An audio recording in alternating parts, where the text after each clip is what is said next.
बिस्मिल्लाहिर्रहमानिर्रहीम। अस्सलाम वालेकुम। वेलकम बैक टू स्पेशल खाने। आज मैं आप सबके साथ एक बहुत ही मज़ेदार, बहुत ही स्पेशल, बिल्कुल नई रेसिपी शेयर करूंगी जो शायद ही आप लोगों में से किसी ने आज से पहले बनाई होगी। लेकिन ये रेसिपी आप सबको इतनी पसंद आएगी कि आज ही इसे बनाने पर मजबूर हो जाएंगे। इस रेसिपी को बनाना भी एक फन है। यकीन माने जब आप इस रेसिपी को एक बार बनाएंगे तो चिकन और मटन को तो बिल्कुल भूल जाएंगे, ये मेरी गारंटी है। तो चलिए ये बहुत ही अनोखी और नई रेसिपी को बनाना स्टार्ट कर लेते हैं। इस रेसिपी को बनाने के लिए यहाँ पर मैंने 1 कप बेसन ले लिया है। इसे हमने ना एक बोल में डाल लेना है और बेसन के अंदर हमने शामिल कर लेना है 1/2 टीस्पून सॉल्ट का, 1/2 teaspoon red chilli powder, 1/2 teaspoon से थोड़ा सा कम मैं यहाँ पर ले रही हूँ हल्दी का। हल्दी ज़रा इसमें ज़्यादा ही डलती है। और यहाँ पर मेरे पास भुना और कुटा हुआ ना ज़ीरा है, ये भी हमने शामिल कर लेना है 1/2 टीस्पून। 1/2 टीस्पून ही हमने गार्लिक जिंजर की पेस्ट भी ले लेनी है। अब हमने ना सारे इंग्रेडिएंट्स मिक्स कर लेने हैं। अब यहाँ पर मैंने आधा कप पानी का ले लिया है। थोड़ा थोड़ा हमने पानी डालते हुए ना मिक्स करते जाना है और हमने ना इसकी एक पेस्ट सी तैयार करनी है। बहुत ज़्यादा हमने पतली पेस्ट नहीं तैयार करनी। पानी एक ही दफ़ा सारा नहीं डालना, थोड़ा थोड़ा करके डालेंगे, कहीं ज़्यादा ना ये हमारा मिक्सचर पतला ना हो जाए। अच्छे तरीके से मिक्स कर लेना और इसको ना हमने लम्प्स फ्री कर लेना है। इस तरह की हमें ना कंसिस्टेंसी रखनी है, इस तरह ये गिरना चाहिए। अब हमने ना इसको तकरीबन 10 मिनट के लिए ना रेस्ट के लिए रख देना है, कवर कर लेंगे। अब इसकी ग्रेवी बनाने के लिए यहाँ पर मैंने एक बड़े साइज का ना अनियन ले लिया है। इसको हमने ना चॉपराइज कर लेना है और साथ ही यहाँ पर मेरे पास 2 टमाटर हैं मीडियम साइज के और ये 4 हरी मिर्चें हैं। इनको भी हमने ग्राइंड कर लेना है और इनकी एक पेस्ट तैयार कर लेनी है। अब अनियन को ना मैंने इस तरह चॉपराइज कर लिया। अब ये जो हरी मिर्चें और टमाटर थे ना, इनकी भी मैंने इस तरह पेस्ट बना ली है। अब हमने ग्रेवी में डालने के लिए एक मसाला तैयार करना है, जिसके लिए यहाँ पर मैंने एक छोटा सा बोल ले लिया है और यहाँ पर मेरे पास है दही यानी कि योगर्ट। ये मैंने भर के 3 टेबलस्पून ले लिए हैं। अब यहाँ पर मेरे पास कुछ ड्राई मसाला जात है, इनको ना हमने दही के अंदर मिक्स करना है, जिनमें मेरे पास है रेड चिली पाउडर, ये मैं ले रही हूँ 1 टीस्पून। आपने चिली पाउडर अपने टेस्ट के हिसाब से ले लेना है। 1 टीस्पून मैं ले रही हूँ सॉल्ट, 1/4 टीस्पून हल्दी और 1/4 टीस्पून ही मैं चिली फ्लेक्स भी ले रही हूँ। और साथ ही यहाँ पर मैं ले रही हूँ पिसा हुआ धनिया, ये मैं ले रही हूँ 1 टीस्पून। साबुत ज़ीरा भी हमें चाहिए 1/2 टीस्पून। सारे मसाले ना हमने योगर्ट के अंदर अच्छे तरीके से ना मिक्स कर लेने हैं ताकि मसाले और योगर्ट यकजान हो जाए। चलिए अब हमारा दही वाला मसाला ग्रेवी में डालने के लिए तैयार हो गया है। अब हमारे बेसन के मिक्सचर को भी रेस्ट आ गया है। एक दफ़ा ना हमने अच्छे तरीके से ना इसको फिर से मिक्स कर लेना ताकि ये ना स्मूथ और सिल्की हो जाए। अब हमने ना इस मिक्सचर को ना गिलास के अंदर डाल लिया। अब यहाँ पर मैंने ना एक कढ़ाई के अंदर तकरीबन 1.5 लीटर के करीब ना पानी ले लिया था, जिसको मैंने ना बॉईल होने के लिए रख दिया था। अब यहाँ पर हमें इस तरह की एक छन्नी चाहिए यानी कि सिव चाहिए। तकरीबन ये हर घर में ही होती है, जिसके साथ हम पकोड़े, समोसे, चिप्स वगैरह फ्राई करके निकालते हैं ना, बस वही हमने ले लेनी है। जब पानी में ना बॉईल आना स्टार्ट होने को ही हो ना, फुली बॉईल नहीं आना चाहिए, बस इसी तरह हल्के हल्के बबल जब स्टार्ट हो जाए ना पानी में, अब हमने ना इस गिलास वाले मिक्सचर को ना इस छन्नी के अंदर इस तरह ना डाल लेना है। रिबन की तरह ना इसको इस तरह गिरना चाहिए। इसका मतलब है हमारी कंसिस्टेंसी जो है ना मिक्सचर की, वो बिल्कुल ठीक है। थोड़ा थोड़ा करके डालेंगे इस तरह, फिर ना पानी के अंदर इसको ना गिरना चाहिए। अगर थोड़ा सा हम ऊपर को रखेंगे ना, फिर ज़रा लंबे लंबे देखें, इस तरह गिरना चाहिए ये।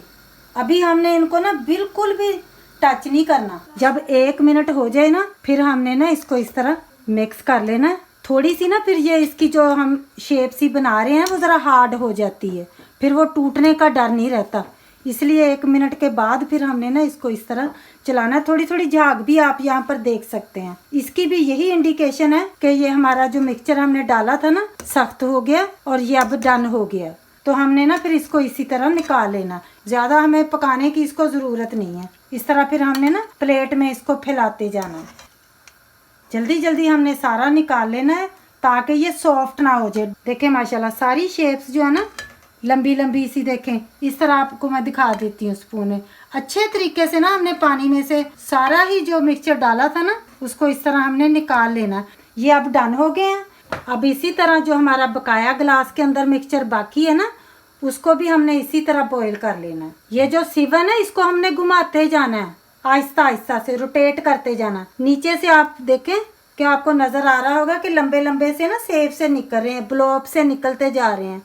बस आपने ना मिक्सचर की कंसिस्टेंसी जो है ना वो बस ख्याल में रखनी है कि वो बिल्कुल ठीक होनी चाहिए। अगर आपको लगे ना ये मिक्सचर छन्नी के पार नहीं हो रहा तो फिर इसका मतलब है पानी थोड़ा सा कम है, तो 1 आध टीस्पून आप पानी का और मजीद शामिल कर लेना। जब आप एक दफ़ा बनाएंगे ना फिर आपकी प्रैक्टिस हो जाएगी, फिर बनाना इनको ज़रा भी मुश्किल नहीं आपको लगेगा। बहुत ही मज़ेदार और यूनिक रेसिपी है, एक बार आपने ना इसको ट्राई ज़रूर करना है। ये इंशाल्लाह ताला आपकी फेवरेट रेसिपी बन जाएगी। फिर 30-40 ही सेकंड के बाद ना ये देखें फ्लोट होना स्टार्ट हो जाते हैं। जो ज़रा हैवी होते हैं ना, बड़े होते हैं पीस, वो नीचे बैठ जाते हैं। जैसे ही वो गर्म होना स्टार्ट होते हैं ना तो वो फिर तैर कर ऊपर आ जाते हैं। बस मिक्स करते ही ना हमने इनको भी इसी तरह ना निकाल लेना है। इनको मैं सेकंड प्लेट में निकालूंगी क्योंकि हमने ना इस तरह लेयर में रखना है ताकि जल्दी से ये ठंडे हो जाएं।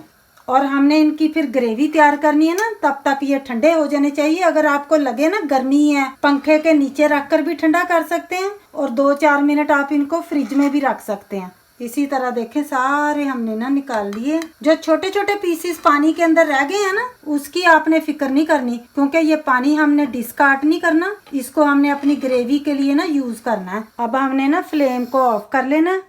सारे जब हमने बॉईल कर लेने हैं ना फिर सारे हमने ना एक ही प्लेट में कर लेने हैं इस तरह। और इनको ना मैं थोड़ी देर के लिए फ्रिज में रख दूंगी। जितनी देर मसाला तैयार होगा ये भी ठंडे हो जाएंगे। जब ये कम्प्लीटली ठंडे होंगे ना फिर ही हमने ग्रेवी में डालना है इनको। माशाल्लाह देखें कितने परफेक्ट बन के रेडी हुए हैं।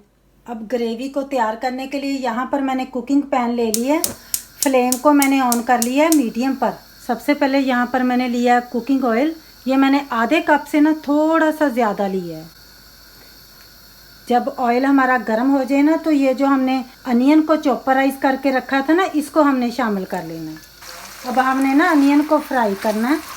इतनी ये यूनिक सी रेसिपी है, यकीन करें कि जब आप इसको बनाएंगे ना तो खाने वाले एक दफ़ा आपसे पूछेंगे कि आपने ये कैसे तैयार की। मैं हमेशा यही कोशिश करती हूँ कि मैं वही रेसिपी आपके साथ शेयर करूँ जो मुझे बहुत पसंद है। ये मेरी फेवरेट रेसिपी है जो मैं आपके साथ शेयर कर रही हूँ। अनियन को ना हमने लाइट गोल्डन होने तक ना फ्राई करना है। अब अनियन हमारा लाइट गोल्डन ब्राउन हो गया। अब यहाँ पर मैंने ले लिया है गार्लिक जिंजर की पेस्ट। ये मैंने भर के 1 टीस्पून ले लिया। इसको भी हमने ना अब अनियन के साथ ही फ्राई कर लेना।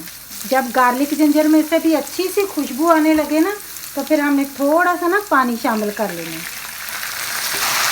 अच्छे से हमने मिक्स करना है। जो हमने मसाले योगर्ट के अंदर डालकर रेडी किए थे ना अब हमने ना इसको भी शामिल कर लेना। अब हमने ना अच्छे से ना मसाले को भूनना है। आपने भी सारे मसाले ना योगर्ट के अंदर मिक्स करके डालने हैं, फिर इसका फ्लेवर बहुत ही ज़्यादा ना इन्हांस हो जाता है। अभी से मुझे माशाल्लाह इतनी अच्छी खुशबू आ रही है ना। हर चीज़ हमने दही के अंदर ना डाल ली थी, सारे मसाले। अब हमने और कोई भी चीज़ ना ऐड नहीं करनी। अब मसाले को भूनने के दरमियान ही ना ये जो हमने हरी मिर्चें और टमाटर की पेस्ट बनाई थी ना इसको भी हमने शामिल कर लेना। अब हम मसाले को ना अच्छे तरीके से भूनेंगे। इस रेसिपी का सारा टेस्ट जो है ना वो इस मसाले पर ही है। जितना अच्छा हम मसाला भून लेंगे ना उतना ही सालन का टेस्ट जो है ना वो दोबाला हो। अगर भूनने के दरमियान लगे ना कि मसाला ड्राई ड्राई सा हो गया तो थोड़ा सा ना हमने पानी शामिल कर लेना है।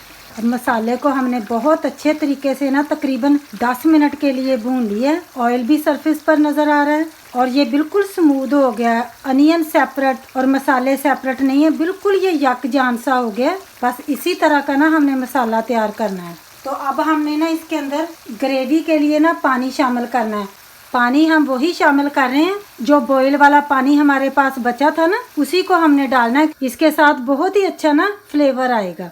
तकरीबन ये पानी ना 1.5 कप के करीब बच गया था, मैं सारा ही डाल रही हूँ। अब हमने ना इसको कवर कर लेना तो और इसको ना हमने थोड़ी देर पकने देना है। वैसे तो पानी हमारा ऑलरेडी उबला हुआ है, ज़रा भी कच्चा नहीं है, लेकिन फिर भी हमने मसाले के साथ ना इसको अच्छे तरीके से ना 2-4 जोश दिलवाने हैं। यहाँ पर मेरे पास ना 3-4 छोटी छोटी बारीक सी ना हरी मिर्चें हैं फ्रेश, ये भी मैं डाल दूंगी क्योंकि मेरे हस्बैंड को ना ये सालन ग्रेवी इसकी ज़रा स्पाइसी पसंद है। फ्लेम को ना हमने लो पर कर लेना है, स्लोली स्लोली पकते हुए ना इसका फ्लेवर इन्हांस हो।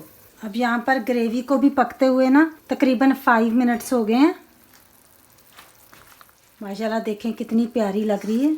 अब ये जो हमने सेव अपने बॉईल करके रखे हैं ना, ये देखें अब ठंडे हो गए हैं। मैं आपको इसको ना तोड़ कर भी दिखा देती हूँ। देखें कितनी आसानी से ये टूट रहे हैं ना। तो इनको ना अब हमने ना ग्रेवी के अंदर शामिल कर लेना।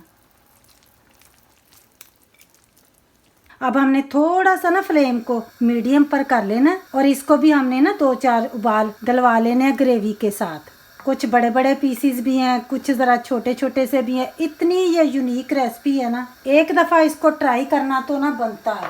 अब हमने ना इसको कवर नहीं करना, बस इसी तरह हम इसको ना 2-4 बॉयल दिलवाएंगे। अब साथ ही यहाँ पर हमने डाल लेना है गरम मसाला। ये हमने ले लेना 1/2 टीस्पून, ताकि अच्छी सी हमारे ना सालन में से खुशबू आए। और साथ ही ना 1 टीस्पून के करीब मैंने कसूरी मेथी ले ली है। इसको भी हमने अपने हाथों से इस तरह मसलते हुए ना डाल लेना है। और एंड पर ये मैंने धनिए को काट करके वॉश करके रखा हुआ था ना, इसको भी हमने ना डाल लेना है, ताकि हमारा सालन दिखने में भी अच्छा लगे और खाने में भी अच्छा लगे। जैसे हमने ये सेव बनाए थे ना, देखें वैसे ही हैं। बस अब हमने क्या करना है, बस सिर्फ 1 मिनट के लिए हमने कवर करना है, ताकि हमारे सालन में से ना अच्छी सी खुशबू कसूरी मेथी की, धनिए की और गरम मसाले की आ जाए। 1 मिनट के बाद अब हमने ना फ्लेम को ऑफ कर लेना है।